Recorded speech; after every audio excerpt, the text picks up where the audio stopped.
প্রধানমন্ত্রী আবাস যোজনায় কোটি কোটি টাকা নয়ছয় হয়েছে এমনই অভিযোগ। পূর্ব বর্ধমানের মঙ্গলকোটের কৈচর ১ নম্বর পঞ্চায়েতের আবাসে ভুরি ভুরি অভিযোগ উঠেছে। ১০ বছর আগে মৃতের নামে খোলা অ্যাকাউন্ট, সেটায় টাকা ঢুকেছে, অথচ পরিবার জানে না। আবার যারা কোনোদিন আবেদন করেনি তাদের নামেও আবাসের টাকা এসেছে। অভিযোগের তীর পঞ্চায়েত প্রধান আর তৃণমূল নেতৃত্বের দিকে। পালা বদলের পর খাপ খুলছে একের পর এক দুর্নীতি। ২০২০-২১ ২০২২ অর্থবর্ষে হাজার হাজার উপভোক্তার পরিচয়পত্র, জব কার্ড আর অন্যান্য নথি ব্যবহার করে টাকা হাতানো হয়েছে বলে অভিযোগ। এই ঘটনার পর থেকেই খুঁজে পাওয়া যাচ্ছে না কৈচর ১ নম্বর পঞ্চায়েতের তৃণমূল প্রধান। মারা গেছে ২০১২ সালে। তা দাদার নামে ২১-২২ যে টাকা আবাসনের ব্যাপারে টাকা বেরিয়েছে, সেই টাকা আমরা পর্যন্ত পাই নাই। সেই টাকা কীভাবে দুর্নীতি হয়েছে সেটা আমরা জানি না। পঞ্চায়েত থেকে টাকা কে মেরেছে কিছুই জানি না গো। এইটা আপনারা ব্যবস্থা করুন। আগে ঘরের নাম ছিল সর্বপ্রথম, টাকাটা নিয়ে নিয়েছে, আমরা কিছুই জানতাম না। যারা ঘর দিয়েছে তারাই তুলেছে, তারাই তুলে নিয়ে নিয়েছে।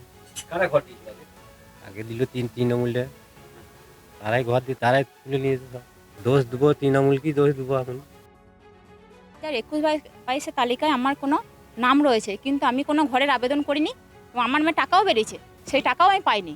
মানে আধার কার্ডের নাম দেখে নাম বেরিয়েছে এবং আমার দাদার এবং আমার দুজনেরই নাম রয়েছে, যে আমরা কেউ টাকা পাইনি, কিন্তু টাকা বেরিয়ে গেছে ঘরে। ২১-২২ সালে আমার কাছে প্রথম ৬০, তারপর ১,২০,০০০ টোটাল টাকা ঢুকেছিল। পঞ্চায়েত থেকে ইনফর্ম করেছিল যে টাকাটা ঘরের টাকা, আমি জানতাম না।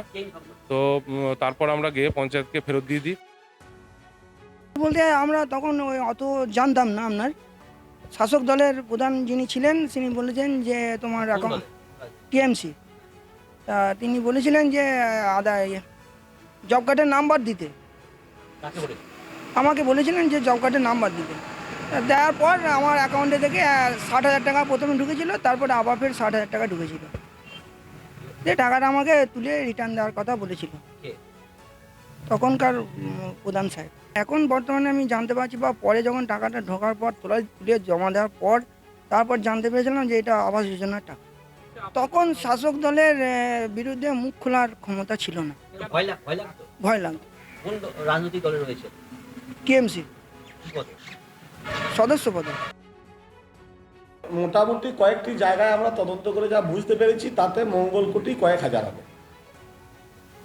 শুধু মৃতব্যক্তির টাকা নয়, জীবিত আছে অথচ তার ঘরের নাম আছে, তার নাম ব্যবহার করা হয়েছে, তার কোড নাম্বার ব্যবহার করা হয়েছে, তার অ্যাকাউন্ট জব কার্ড ব্যবহার করা হয়েছে, কিন্তু অ্যাকাউন্ট চলে গেছে তৃণমূলের নেতার টাকা, সেখান থেকে গেছে।